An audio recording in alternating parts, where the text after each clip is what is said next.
No one tells you that there's risk when you learn to use your voice after trauma until today. As you've healed from trauma, you've probably heard someone tell you, learn to use your voice. But have you ever thought about the risks of learning to use your voice? Today, we're going to talk about the risks and the power of using your voice. Welcome to Hey Tabi, the podcast where we talk about the hard things out loud with our actual lips. We'll cover all kinds of topics across the mental health spectrum, including how it intersects with the Christian faith. Nothing is off limits here, and we are not take two verses and call me in the morning. I'm Tabitha Westbrook, and I'm a licensed trauma therapist, but I'm not your trauma therapist. I'm an expert in domestic abuse and coercive control, and how complex trauma impacts our health and well-being. Our focus here is knowledge and healing. Trauma doesn't have to eat your lunch forever. There is hope. Now, let's get going. Welcome to Hey Tabi. And I think if you've heard our tagline, talking about the hard things out loud with our actual lips, that I personally love using my voice. I think that it is a very empowering thing. But there are some things to think about. First of all, when we've had our voice taken from us in trauma, we have to learn how to use it again, or maybe use it in the first place if we never had that opportunity. And that can feel like a daunting task. It can feel scary. It can feel overwhelming. It can feel, quite frankly, like you're doing something wrong and breaking a rule. You're not, but it can definitely feel that way. But there are some risks with learning to use our voice. And I thought today would be a great day to talk about that. First of all, there are things that we can't expect. There are things that we hope will go a certain way, and sometimes they do, and sometimes they don't. But it can be a real challenge when we are learning to lean into that fear of using our voice and knowing when and where our voice is most usable. So, some of the risks that come along with using our voice are loss of relationship or change to relationship. If we have been a certain way for a long period of time, we know that people expect us to stay that way. And when we start to change and shift and do things a little bit differently, it can really freak people out. If you have never spoken up or said, I don't like something, I do like something, I want this to be different, or I like this better, that could actually terrify somebody and go, wait. You never have said anything. And now I don't know what to do. I don't know what to do with you. I don't know how to handle this. I'm freaking out, man. And that is actually really normal. It is a little bit discomforting when folks start to use their voice and they haven't done it before. Discomforting because you're changing the status quo, you're changing the system. And even really awesome people, your really good friends who really are truly solid humans might struggle a little bit with you learning to use your voice, not because they don't love you, but just because it's new and change is hard for everyone. So sometimes it is going to change relationships. Sometimes that's going to be for the better. And sometimes it's going to be for the worse. And relationships will end up leaving. We'll end up not being in relationship anymore with a person because we've chosen to give ourselves the permission to say that we have a preference for something or a boundary for something. Also, systems don't always love it when we start to use our voice. I know a lot of survivors that I work with have spoken up in churches and other institutions to say that something isn't okay or they need something done differently. And that is a hard thing, right? The system protects the system. And when we start to talk about things in systems that are very self protective, that can lead to some just real difficulty and real stress and the system itself going, whoa, we're not ready for that. Now, some systems eventually get ready and become acclimated to it. So, as I'm talking about this, I'm not trying to vilify churches that initially struggle or don't understand something, but yet take the time to learn. Everybody starts somewhere. And if it's the first time that you've heard it, even if you're thinking you should have known this by now, we know that's not always true. We know it took us a long time sometimes to realize what was going on in our lives, to realize that there was maybe coercive control or abusive behaviors or spiritual abuse. And if it's a big system, sometimes it takes a little while for the system itself to learn that. And I know that's a pretty charitable outlook. And I know some of you who have been deeply, deeply hurt in structures like certain churches or denominations might absolutely have just already turned me off. The truth of the matter is, things can change. And through the power of the Holy Spirit, they absolutely can change. There are churches and organizations that would not have spoken to me just, gosh, 8 years ago. And now they do. And now some of them call me up and say, please, will you help? And that is a beautiful thing. It's just evidence that God is working. Now, it often doesn't happen as fast as we want. And it doesn't mean that you don't get hurt when it doesn't happen fast enough, or maybe even happen at all in a given situation. But I do want to hold out that that can change. So systems might have a really hard time at first, and they might not ever change. And using your voice may mean I have to find a different place to be. And that's hard. That's really hard, especially if you have a long term history with a given location. Also, talking can trigger us. We can actually get activated by the things that we say. I will never forget, this was a therapy session, gosh, years ago now, where it was a family therapy session and I was with my son in that session. And the therapist asked me to tell him parts of my own trauma story. And I remember starting that and getting so dysregulated. I did not know my right from my left in that moment. I wasn't sure which way it was up or down. Like I was really dissociating and checking out, and my body was very reactive. And it was just because I'd never told the story in that setting before. I'd never told it to my child. And, he was almost an adult at that point, by the way. I don't advocate saying certain things when children are too young. We want to be age appropriate. So I will give that caveat. But this was a therapeutic intervention. It was obviously well controlled and overseen by a great therapist who's a family therapist, but it was still really hard for me. And my body was very, very responsive to that. And I actually had to reckon with how my body responded to that. I actually had to ask for help because I did not know what to do to get myself back in my body. And at that point, I was already a therapist, and that can happen to the best of us. Like, no matter who you are, you can exceed your window of tolerance sometimes. And sometimes you have to have a little help to get back in. And that's totally okay. Also, sometimes when we tell our story, we have what I like to call a vulnerability hangover. So if we use our voice, if we speak up, if we tell an aspect of our story, sometimes we go home and we think, oh my goodness, what have I done? Oh my goodness, what in the world? What are people going to think? I can't believe I said that out loud. I wish I could take it all back. And I know we've all been in those places where we have said, oh my gosh, I can't believe I did that. And we are overthinking it and no one else is thinking about it. But oftentimes we can have that happen, especially at the beginning when we're not used to being allowed to even have a preference or use our voice for something, or to state a thing, or to say no to something, or to set a boundary. Like there's all kinds of stuff that happens, when we learn how to use our voice. And sometimes we do share too much. Then we have to go back and go, I overshared there. Sorry about that. And it's just a messy process. And for those of you who are now quaking in your boots going, I don't want to be the one to overshare. Well, you might be an undersharer and you have to work through that too. Sometimes that shame starts to creep in where it's like, oh my gosh, you're too much. You said the wrong thing. You said the thing in general. It can be really, really hard. I remember another story from my own life where I'm at this point very used to talking about parts of my story. I'm very well acquainted with the fact I have a story, and I'm well acquainted with the fact that it's traumatic. I don't always think about the fact other people aren't. And I went to lunch with someone who did not know me very well, and they had asked a piece of my story. And without even thinking super hard, I just told part of my story. And it was a pretty traumatic part of the story. And the person looked at me and went, okay, oh, that's heavy. And I went, oh my gosh, I definitely shared more than this person was expecting. And they were totally fine and totally gracious. And it ended up being okay. But I definitely was like, oh man, I need to remember that my story is a little less matter of fact for someone who isn't me and who hasn't lived with it their whole life. And that's just something to learn. Who are the people that can hold pieces of your story? Who are the people that can hold some of those things? And then sometimes also when you set a boundary that someone isn't expecting, they're like, oh my gosh, and they don't quite know what to do. That doesn't make them a terrible person. It just means they didn't expect it. And anytime something happens that we don't expect, we can say, you know what? Yeah, that would probably just kind of mess me up a little bit too.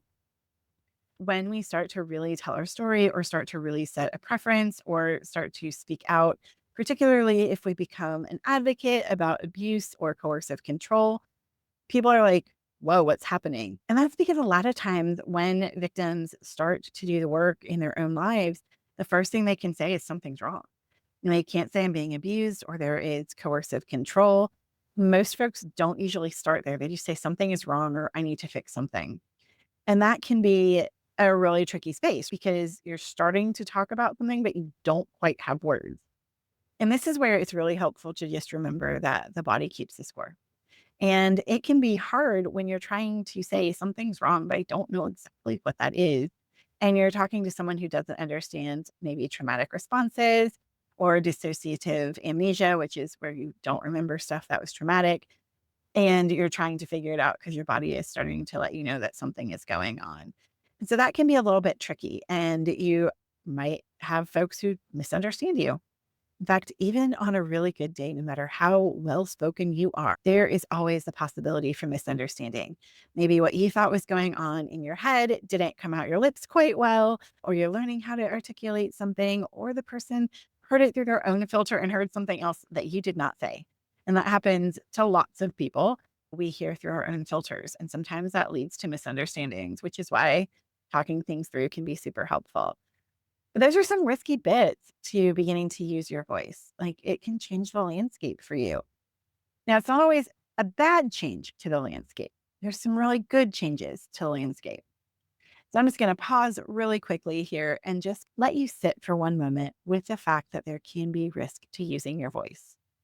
And it's not always a bad thing to take a risk, right? You always want to look at your risk to benefit ratio. Is it the appropriate time, the appropriate person? How am I feeling as I do that? And look, I have had folks say things to me that sometimes were true and sometimes were not about the way that I used my voice. I have been told I'm assertive, that I am a strong person, and those things are true. I've been called aggressive. And once or twice that was true because I was really heated about something and I really disagreed with something that was going on. I was aggressive in the way that I came across. Wasn't exactly the most helpful thing to do, but it's where I was at. And I had to go repent for that and say, you know what, I came across a little harsh. That was not my intent, but there's a lot going on. And it worked out. The person forgave me. We figured it out. They were able to own some of their own things in that conversation as well. And it was fine. But that doesn't mean it always is going to be smooth when we learn how to use our voice. It can be a whole thing sometimes. That shouldn't stop us. First of all, there is a neurological and a body impact to using our voice. When we are speaking the truth, our body recognizes that. It's one of the things I think is the most interesting in watching and being part of someone's healing journey. Watching them settle in and have their body go, yes, this is what happened when they are talking or when they say, this boundary, this is my boundary. I am not going to cross this space. Or, hey, I really would like it if you fill in the blank, whatever that is. You know, I really like it if you would call me more often, or like, I'd really like it if you would go hang out with me, or could we grab dinner or whatever, or even in the bedroom. I would really like it if you did this or that. Like those things can be really, really empowering and really helpful. And it tells our body, like, hey, you can settle in here. It's a really sweet place. It also helps you speak clearly. I always say clear is kind. When we are not beating around the bush, when we are not trying to minimize or hedge our bets, we are much more clear. If I say I would like to go to dinner at 7 p.m., it's unequivocal, right? We might be able to talk about where dinner might be or what have you, but I'm being very clear about a preference that I have, a desire that I have. And the other person knows what I'm asking for instead of like, well, I mean, like we could do dinner sometime today or whatever, but like whatever, right? I'm not telling you what I really want. And so you don't know. And then if you don't meet the need or you can't meet my preference because I didn't tell you clearly what it was, I might end up hurt. So it actually ends up being very relationship connecting to be able to say, here is what I need, or here is what I don't like, or hey, this is what happened to me. These are very clear statements that are helpful. It also gives you power over your story. When you tell parts of your story and you are the one telling them and not someone telling them for you, you actually are holding the power in what gets known and what isn't known and how it is stated. That is really helpful. And I know that that can be very scary, especially if the receiver of that story does not hold it well, but that does not negate the power of you using it and the power of you saying it and the power of you using your own voice to tell your story. And I know that that feels, I don't know, probably pretty risky if you're on the beginning side of the using your voice journey. And I totally understand that. It can feel really scary. But honestly, the more you do it, the easier it becomes in a lot of ways. I'm not going to say it's always easy. Sometimes it's not. Sometimes it's very challenging, but it gets easier as you do it. Also, it really helps you integrate your faith. So, as you were talking about right theology, correct doctrine, or disentangling maybe things that were misapplied, completely misconstrued, outright heresy sometimes, then you are able to go, wait a second, I can go before the Lord myself. I can talk to him myself. I don't need help. I don't need someone else to do this for me. I don't need someone to say different things. And also, there's tons of examples in the Bible of people speaking up. Esther, David, Deborah. There's lots of folks who said lots of things in the Bible and were able to talk to God for themselves, especially if you're coming out of a very spiritually abusive situation where you're like, I'm not sure what I believe about God. Then you might really need to talk out loud some of those things. One of my favorite things to do with clients when they are ready for it is to read scripture out loud, particularly ones that got weaponized. So we'll pick a particular translation that feels good to the client, and then we will read things out loud together. And when we do that, it actually reclaims the scripture that was distorted for them. And it helps their relationship with God incredibly because they're able to re engage with spiritual practices that might have been very meaningful to them, but got lost along the way because of the harm that they incurred. So, all of this bears talking about how to use your voice in the most appropriate ways and to give yourself the best safety possible. First of all, if you are still in an abusive or destructive situation, you want to be careful how you use your voice because you want to stay safe. It may not be the time to say all the things you want to say, no matter how badly you want to say them. It may need to wait until you are in a safe proximity where that person can't physically get to you, or it's less likely that they will, that sort of thing, to say some of the things. And you may decide, you know what, they're not going to hear me anyways. It's not worth it to say it to them. Maybe I'll say it in a journal to God and still have all the same things come out, but also in a way that I'm going to stay physically safe. Not every story is something that you should share. So just because you can use your voice doesn't mean you always should use your voice. There are going to be parts of your story that are sensitive, that are maybe not for right now, they are for later. They might be for a particular context, like in therapy or a support group or with a close trusted friend. They may not be what you tell the bagger at the grocery store. In fact, those really sensitive ones probably shouldn't be what you tell the bagger at the grocery store. So you want to use discernment about who gets to have access to stories about you. And you also want to use discernment just in setting boundaries or stating a preference, things like that. Sometimes it's worth doing, even if you know it isn't going to be successful, simply because it's worth doing and using your voice. And sometimes it's not worth doing. It might be better to just change where you're at or to discontinue connection with that community or to decide maybe it's not the thing I need to work on.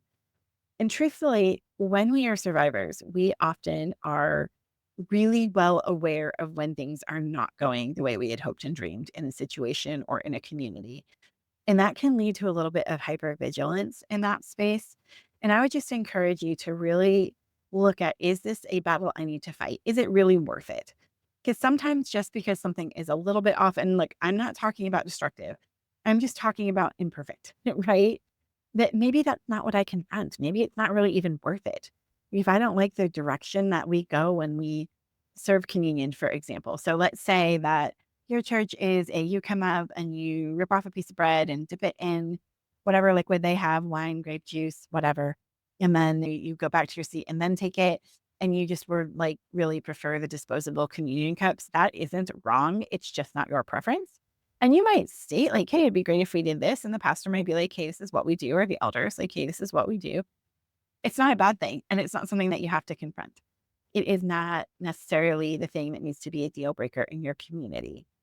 So I would just encourage you to use discernment, talk through it with a therapist, a small group, a close friend if you need to, because not everything should be confronted all the time. You also want to think about the veracity with which you state something. The intensity that you use is going to be appropriate to the situation. A lot of times when survivors come out of something and they are just learning to use their voice, it is at a level 10 all the time. Everything is intense. And it's because that's how it feels in your body. But learning to have that discernment about, is this a level 10 or really a level 2? Or does it feel like a level 10 in my body because it's triggering something else that maybe is a whole different experience for me? And those are things that we can learn to parse out. And look, it's not going to be perfect. That's okay. Gonna be a little messy from time to time, and that happens. But we do want to learn how to start modulating our voice to the appropriate level of intensity and veracity that we need in a given moment. There are gonna be times I am much more strongly worded than I am at other times. If you have ever heard me talk about how much I dislike spiritual abuse or shenanigans in that space, I can get pretty intense with it, I'll be honest, because it makes me very, very angry. Now, if I am going into a situation with a level 10 that should really be like a level 7, because that's where we're at, then I'm going to misstep and I'm going to say things that aren't helpful. I have done that before and had to repent. But you can learn how to go, okay, this is level 7. I'm definitely feeling like a level 10. I need to do some work around me so that I can be a level 7. Or if you're like a level 2 and it should be a level 7, and you're like, "I am way too chill for this situation. Like, I need to have a little more intensity here." You probably wanna check in and ask yourself why. Maybe you're going into a bit of a freeze state because something in you has been activated from your trauma history. And that's not a bad thing. It's just self-awareness. We cannot shift what we do not know. So when we are looking at these things and going, wait, where am I really? That is one way to figure that stuff out for ourselves. You can always start using your voice in safer contexts. So as you are developing and growing friendships that are safer and positive, you can always practice. I don't want to eat tacos tonight. Thank you for asking. Or I really would prefer to eat turkey over ham. Or I just don't want to go to this part of town. There's a lot of memories there. And it makes me feel uncomfortable. Could we go somewhere else? These are little boundary setting things. And if you're doing that with someone who cares for you deeply, they're going to honor that. And it's a way to begin practicing almost the voice muscle, if you will, because it does take practice to be able to do this. Now, practice, not perfection. So, again, we're going to have messy moments no matter how skilled you are, but we can start practicing it in little spaces so that when we have the bigger spaces, we just have a little bit of practice happening. Knowing that silence was survival, but it doesn't have to be now is really helpful as well. You're being given an opportunity to invite yourself into a different place. And again, you're going to learn more about when, how, all of those things just over time and as you heal. And a therapist can help you walk through, is this the right time to use my voice? Is this the right intensity for my voice? And they'll help you figure those things out. And again, it's okay to take your time. You do not have to go into public speaking to use your voice. It can be just in your regular life. Only some of us do the public speaking thing, and that's okay. But you do want to be able to state preferences, needs, boundaries, likes, dislikes, all the things in your personal life. And you do want to be able to tell the parts of your story that are appropriate in a given situation. And those parts can change over time. What's okay for today might increase tomorrow or the next day, and all of that is great. Or it might even decrease. You never know. So I hope that is helpful. I think that we talk a lot about all of the good things about using your voice, and there are so many. But we also do need to talk about those risks because there is risk inherent in doing anything new. And it's not a bad thing to consider risk. Jesus talks about counting the cost. And so it's a good idea. Now, don't walk in fear. That is not where you need to be. But it is good to think about, is this the right time? Is it the right intensity? If I do this, am I okay with losing the folks that may walk away? And sometimes the answer is, I don't like that, but it's still okay if it happens. I want to thank you for spending this time with me and listening. If you have any questions, please feel free to reach out. Any resources that I talk about will be listed in the show notes. And I hope that you have a great day, and I will see you here again next time. Thanks for joining me for today's episode of Hey Tabi.